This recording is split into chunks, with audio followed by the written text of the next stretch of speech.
दोस्तों नमस्कार, मैं हूं आर एल शर्मा और आप देख रहे हैं learning with R L Sharma. दोस्तों आज इस वीडियो में बात करेंगे बाल विकास, बाल मनोविज्ञान, पेडागोजी, शिक्षा शास्त्र के महत्वपूर्ण प्रश्नों की। यह वीडियो उन सभी परीक्षाओं के लिए महत्वपूर्ण हैं जिनमें बाल मनोविज्ञान या बाल विकास के प्रश्न पूछे जाते हैं। तो आइए दोस्तों शुरू करते हैं।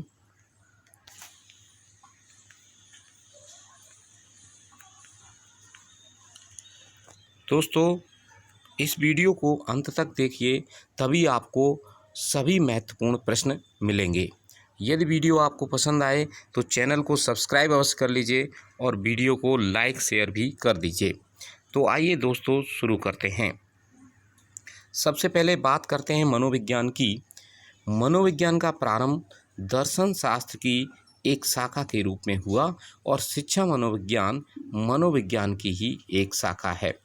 दोस्तों समझ लीजिए, मैं बात करता हूँ मनोविज्ञान की, शिक्षा मनोविज्ञान की और बाल मनोविज्ञान की। देखिए सबसे पहले दर्शन शास्त्र ही अस्तित्व में था और दर्शन शास्त्र में से ही मनोविज्ञान एक शाखा के रूप में आया और मनोविज्ञान में से ही शिक्षा मनोविज्ञान का अस्तित्व शुरू हुआ और शिक्षा मनोविज्ञान के अंतर्गत ही बाल विकास या बाल मनोविज्ञान को पढ़ाया जाता है। मनोविज्ञान को व्यवहार का अध्ययन कहते हैं, शिक्षा मनोविज्ञान को शैक्षिक परिस्थितियों में व्यवहार का अध्ययन कहते हैं और बाल विकास या बाल मनोविज्ञान बालक की विभिन्न प्रकार की शारीरिक, मानसिक और संवेगात्मक जो विकास है, वृद्धि है, उस सब का अध्ययन करता है। नेक्स्ट क्वेश्चन देखते हैं। साइकोलॉजी शब्द यूनानी भाषा के दो शब्दों साइक प्लस लोगास से मिलकर बना है। देखिए दोस्तों ध्यान दीजिए, जो साइकोलॉजी शब्द है ये दो शब्दों से मिलकर बना है और साइक और लोगास ये दोनों शब्द यूनानी भाषा के हैं। साइक का मीन्स होता है सोल, आत्मा से है इसका अर्थ, और लोगास का अर्थ स्टडी से है यानी बिहेवियर से है। तो इस प्रकार आत्मा का अध्ययन ही या आत्मा का विज्ञान ही मनोविज्ञान माना गया। देखिए प्रारंभ में मनोविज्ञान को आत्मा का विज्ञान माना गया था, आत्मा का विज्ञान कहा गया था और इसका समर्थन किया था प्लेटो और अरस्टू जैसे दार्शनिकों ने, मनोवैज्ञानिकों ने। प्लेटो और अरस्टू बहुत ही प्रसिद्ध दार्शनिक और मनोवैज्ञानिक थे यूनान के। इन्होंने प्रारंभ में मनोविज्ञान को आत्मा का विज्ञान माना था। बाद में मस्तिष्क का विज्ञान कहा जाने लगा।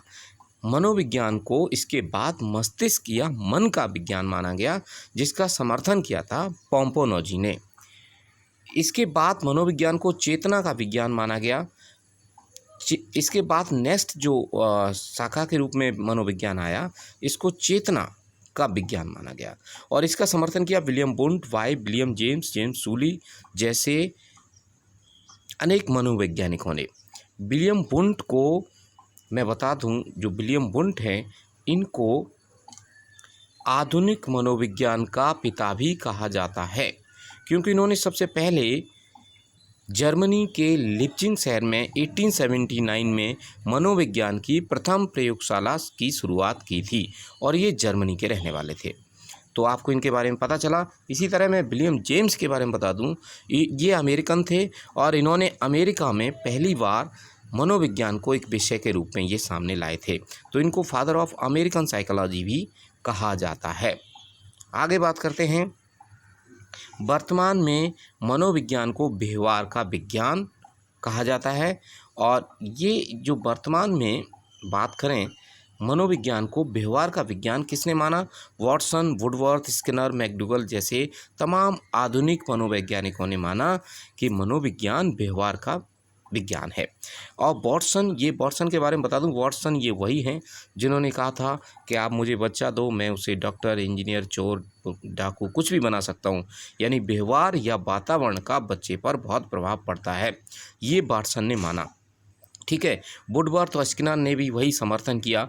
और मैकडूगल की बात करें, ये मैकडूगल जिन्होंने 14 मूल प्रवृत्तियों की बात की है। तो आपको ये समझ में आया होगा। आगे देखते हैं।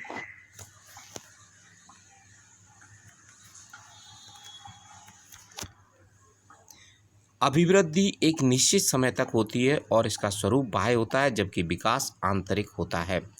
अगर हम बात करें ग्रोथ एंड डेवलपमेंट की, बच्चों की ग्रोथ और डेवलपमेंट की बात करें तो अभिवृद्धि और विकास दोनों को जानना बहुत आवश्यक है। कई बार इस तरह के प्रश्न पूछे जाते हैं। तो अभिवृद्धि या ग्रोथ एक निश्चित समय तक होती है, जो शरीर में आकार आदि के बढ़ने को अभिवृद्धि कहते हैं, और एक निश्चित समय के बाद रुक जाती है। जबकि विकास आंतरिक होता है और ये जीवन पर्यंत चलता रहता है। यानी विकास का मतलब गुणात्मक है, गुणों से है। व्यक्ति कुछ न कुछ सीखता रहता है, जीवन भर कुछ न कुछ आंतरिक रूप से उसमें परिवर्तन आते रहते हैं, वही विकास है। बालक का विकास सिर से पैर की तरफ होता है। नेक्स्ट क्वेश्चन ये भी बहुत इंपॉर्टेंट है। बालक का विकास सिर से पैर की तरफ होता है, यानी सबसे पहले सिर डेवलप होता है, फिर पैर तक बढ़ते हुए क्रम में होता है। इसे कहते हैं डायरेक्शन, दिशा का सिद्धांत, एक निश्चित दिशा का सिद्धांत। ये एक निश्चित दिशा या डायरेक्शन का सिद्धांत है जिसमें सिर से पैर की तरफ बच्चे का विकास होता है। ऐसे ही बच्चों का विकास जो होता है निश्चित पैटर्न में भी होता है। नेक्स्ट क्वेश्चन की बात करें, बालक के विकास पर सबसे ज़्यादा प्रभाव वंशानुक्रम और वातावरण का पड़ता है। बच्चे पर जो सबसे ज़्यादा प्रभाव, जब सबसे ज़्यादा इंपॉर्टेंट फैक्टर हैं जो प्रभावित करते हैं, वो हेरिडिटी और एनवायरनमेंट होते हैं। इसके अलावा और भी कुछ फैक्टर्स हैं। संज्ञानात्मक विकास का सिद्धांत स्विट्जरलैंड के मनोवैज्ञानिक जीन पियाजे ने दिया। पियाजे ने बालक की विकास की अवस्थाओं को 4 भागों में बांटा। अब थोड़ा सा जीन पियाजे के सिद्धांत के बारे में बात करें, इसमें से बार बार प्रश्न पूछे जाते हैं। सबसे पहले समझ लीजिए, जीन पियाजे स्विट्जरलैंड के निवासी थे।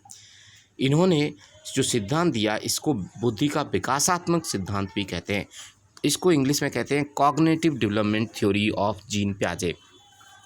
इन्होंने बालक के विकास की अवस्थाओं को 4 भागों में बांटा, और वो 4 भाग कौन कौन से थे? सेंसरी मोटर स्टेज, जो 0 से 2 वर्ष तक होती है। दूसरी अवस्था को इन्होंने नाम दिया प्री ऑपरेशनल स्टेज, पूर्व संक्रियात्मक अवस्था, ये 2 से 7 वर्ष तक होती है। तीसरी कॉन्क्रीट ऑपरेशनल स्टेज, ये अवस्था 7 से 11 वर्ष तक होती है।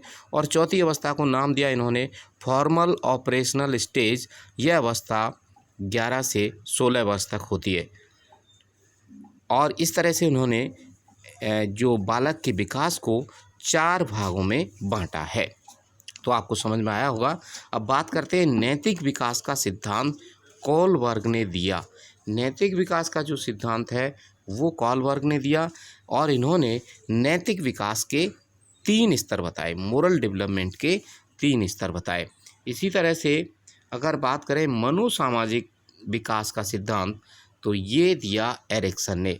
मनोसामाजिक विकास का सिद्धांत एरिक्सन ने दिया, और इन्होंने मनोसामाजिक विकास की 8 अवस्थाओं का वर्णन किया है। कितनी अवस्थाओं का? 8 अवस्थाओं का वर्णन किया है। वहीं बात करें वाइगॉत्स्की की, तो इन्होंने सामाजिक सांस्कृतिक विकास का जो सिद्धांत दिया है वो वाइगॉत्स्की ने दिया है। इसको कहते हैं सोशियो कल्चरल डेवलपमेंट थ्योरी। और इन्होंने सामाजिक सांस्कृतिक जो वैल्यूज़ हैं, गुण हैं, उनका बच्चे के विकास में महत्वपूर्ण रोल माना है। यानी सोसाइटी का भी रोल इन्होंने महत्वपूर्ण माना है बच्चे के विकास में। नेक्स्ट बात करें मनोविश्लेषणवाद का सिद्धांत फ्राइड ने दिया। इसको कहते हैं साइको एनालिसिस थ्योरी। देखिए दोनों में अंतर है। मनोसामाजिक विकास जो मैंने ऊपर बताया वो एरिक्सन का है, और मनोविश्लेषणवाद सिद्धांत सिगमंड फ्राइड का है। सिगमंड फ्राइड ने जो थ्योरी दी उसको कहते हैं साइको एनालिसिस थ्योरी, और मनोसामाजिक विकास एरिक्सन का है, इसको कहते हैं psycho socio cultural theory of development.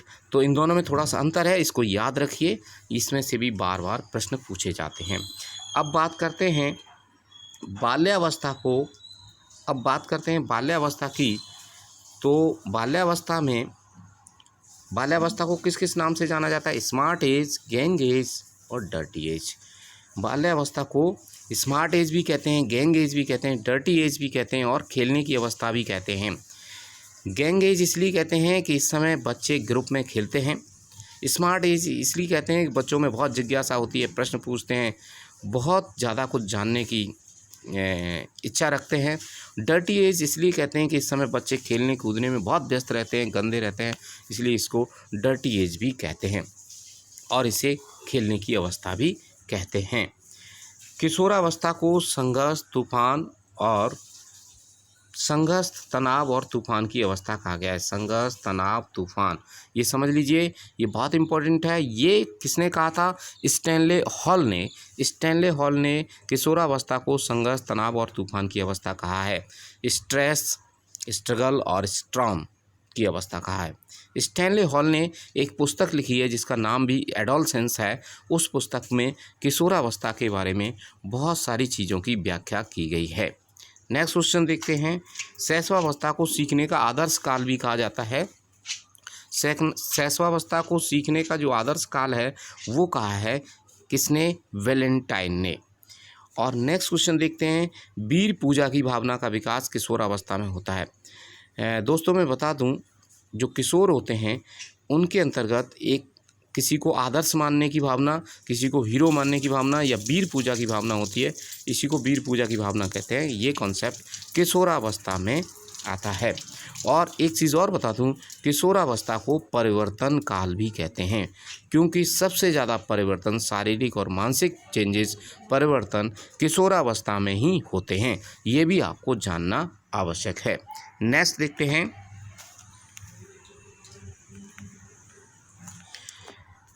Thorndike ने बुद्धि के 3 प्रकार बताए हैं। अगर हम बात करें इंटेलिजेंसी की, इंटेलिजेंसी को सीखने की योग्यता भी माना है। किसी ने बुद्धि को अमूर्त ज्ञान भी माना है। तो आप विभिन्न प्रकार की डेफिनेशन देखिए। थॉर्नडाइक ने बुद्धि के 3 प्रकार बताए हैं: सामाजिक बुद्धि, अमूर्त बुद्धि और मूर्त बुद्धि। ये 3 प्रकार बताए। याद रखिए, पूछा जाता है थॉर्नडाइक ने बुद्धि के कितने प्रकार बताए? सामाजिक बुद्धि, अमूर्त बुद्धि और मूर्त बुद्धि, ये 3 प्रकार बताए हैं। और अगर बात करें, थॉर्नडाइक ने बुद्धि का बहुकारक सिद्धांत दिया है। ये बहुत इंपॉर्टेंट है, याद रखिए। थॉर्नडाइक ने बुद्धि का कौन सा सिद्धांत दिया है? बहुकारक। इसको मल्टी फैक्टर थ्योरी भी कहते हैं। Multi factor theory of intelligence. क्यों कहते हैं? क्योंकि इस सिद्धांत में इन्होंने बुद्धि के बहुत से कारक माने हैं। मल्टी फैक्टर यानी बहुत कारक माने हैं। और इसको हम एक दूसरे नाम से भी जानते हैं, जिसे इस सिद्धांत को परमाणु का सिद्धांत या बालू का टीला या बालू का सिद्धांत भी कहते हैं। कई बार प्रश्न पूछा जाता है कि बालू का टीला सिद्धांत किस सिद्धांत को कहते हैं, किस थ्योरी को, या बालू का सिद्धांत किसे कहते हैं, परमाणु सिद्धांत किसे कहते हैं। तो ये थॉर्नडाइक की बहुकारक सिद्धांत या मल्टी फैक्टर थ्योरी है, इसको याद रखिए। नेक्स्ट, बिने ने बुद्धि का एक कारक सिद्धांत, ये बिने ने दिया। बिने ने बुद्धि का एक कारक सिद्धांत दिया, यूनिफैक्टर थ्योरी दी, क्योंकि इन्होंने बुद्धि को अविभाजित इकाई माना। बिने ने माना कि बुद्धि को विभाजित नहीं कर सकते, इसलिए इन्होंने यूनिफैक्टर या एक कारक सिद्धांत डेवलप किया। नेक्स्ट क्वेश्चन देखते हैं। बुद्धि का द्विकारक सिद्धांत स्पीयरमैन ने दिया। बुद्धि का द्विकारक सिद्धांत 2 फैक्टर थ्योरी स्पीयरमैन ने दी। और स्पीयरमैन ने माना कि बुद्धि के 2 कारक होते हैं, एक जी फैक्टर, एक एस फैक्टर, जनरल इंटेलिजेंसी और एक स्पेसिफिक इंटेलिजेंसी। इस तरह से उन्होंने सामान्य कारक और विशिष्ट कारक के रूप में बुद्धि को 2 भागों में बांटा। नेक्स्ट बात करते हैं बुद्धि का प्रतिदर्श सिद्धांत, ये एच थॉम्सन ने दिया। याद रखिए, प्रतिदर्श सिद्धांत दिया एच थॉम्सन ने। और अगर बात करें बुद्धि का समूह कारक सिद्धांत, ये थर्स्टन ने दिया। कभी पूछ लिया जाता है बुद्धि का समूह कारक सिद्धांत किसने दिया, तो ये थर्स्टन ने दिया। लेकिन बहुकारक सिद्धांत था वो थॉर्नडाइक का था। दोनों में अंतर है, याद रखिए। ठीक है। नेक्स्ट क्वेश्चन, बुद्धि का त्रिआयामी सिद्धांत गिलफोर्ड ने दिया, ये भी याद रखिए। Tri dimensional theory of intelligence, जो बुद्धि का त्रिआयामी सिद्धांत है वो गिलफोर्ड ने दिया है। नेक्स्ट देखते हैं।